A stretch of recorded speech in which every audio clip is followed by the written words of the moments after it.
Okay, here is my audience. Thank you.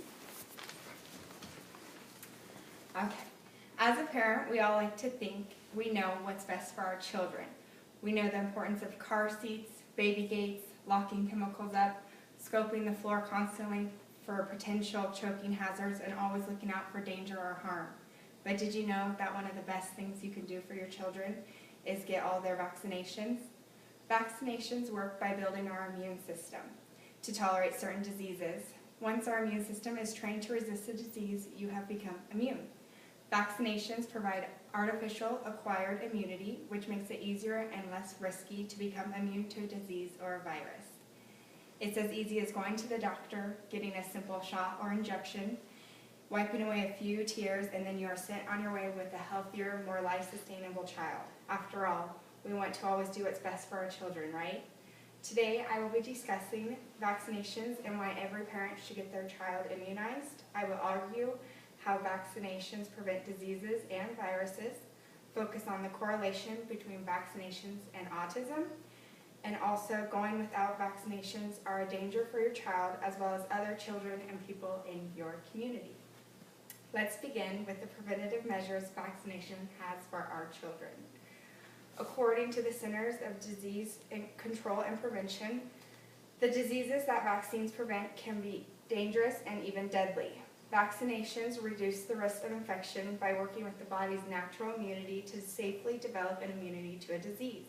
When bacteria, germs, and viruses invade the body, they attack and they multiply. The immune system then has to attack and fight the infection.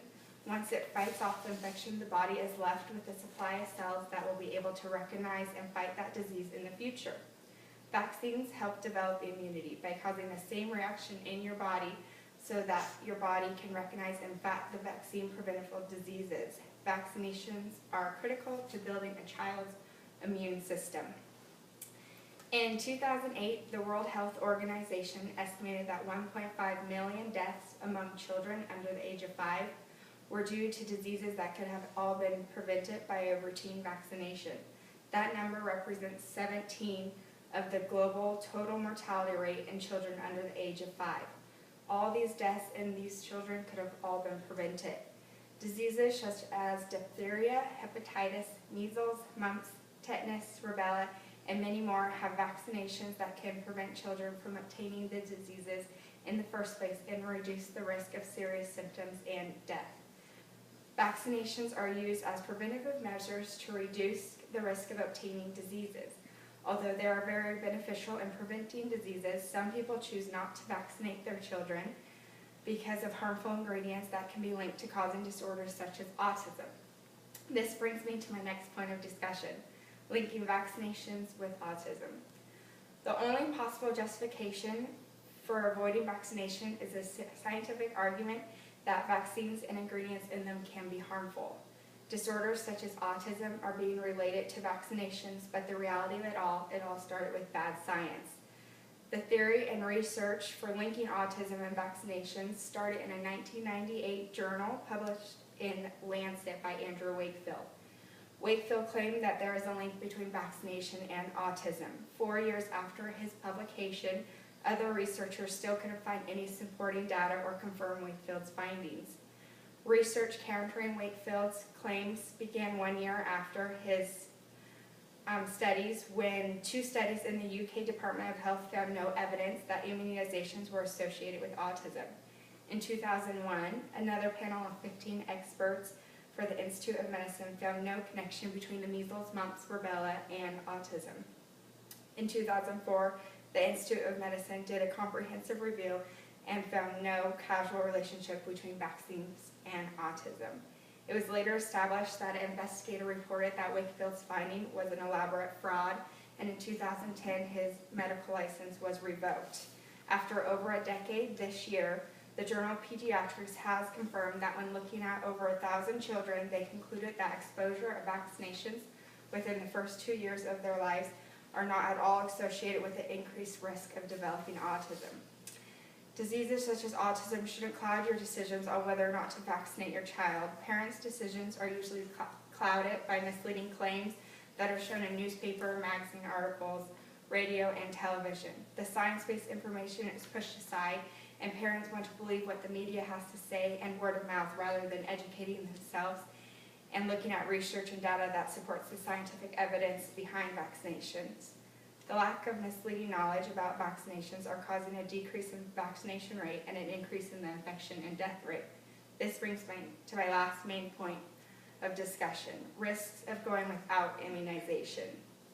Parents are refusing to immunize their children from preventable diseases because of their own feelings, religion, or meditated risks that may be involved. In Reason magazine, science correspondent Ronald Bailey reported that the number of children coming down with pertussis or whooping cough has reached over 18,000 last year. This has been the worst outbreak seen in over 50 years. This epidemic is caused by parents who refuse to vaccinate their children and themselves. Measles is also making a comeback as a result of the same anti-vaccine paranoia. According to the World Health Organization, in 2007, there was over 200,000 measles deaths globally. That is nearly 540 deaths a day and 22 deaths every hour caused by preventable disease.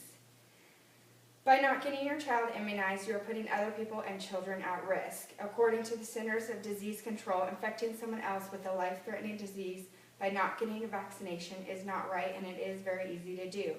Though people who skip on getting vaccines don't intend to affect others, they do, and it happens more often than you think. Vaccinations is a way to protect individuals from harm and to reduce the risk of a public health crisis. Parents have every right to choose what they put in their children's bodies. They are free to risk their child's health and their own health, but it shouldn't be free to risk the lives of other children and people by not getting routine vaccinations. In conclusion, vaccines have greatly reduced many infectious diseases that were once known to harm and even kill many infants, children, and adults. These diseases and viruses are all preventable.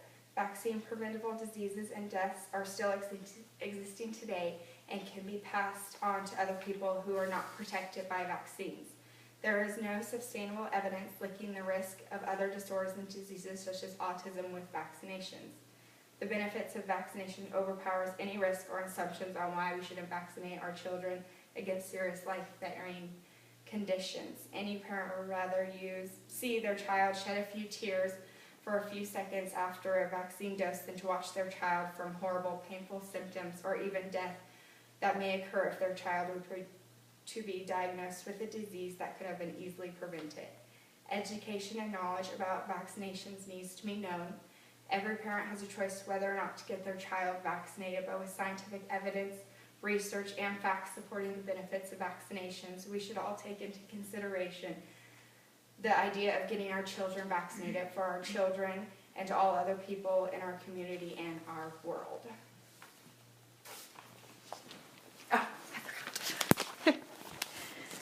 They're still here.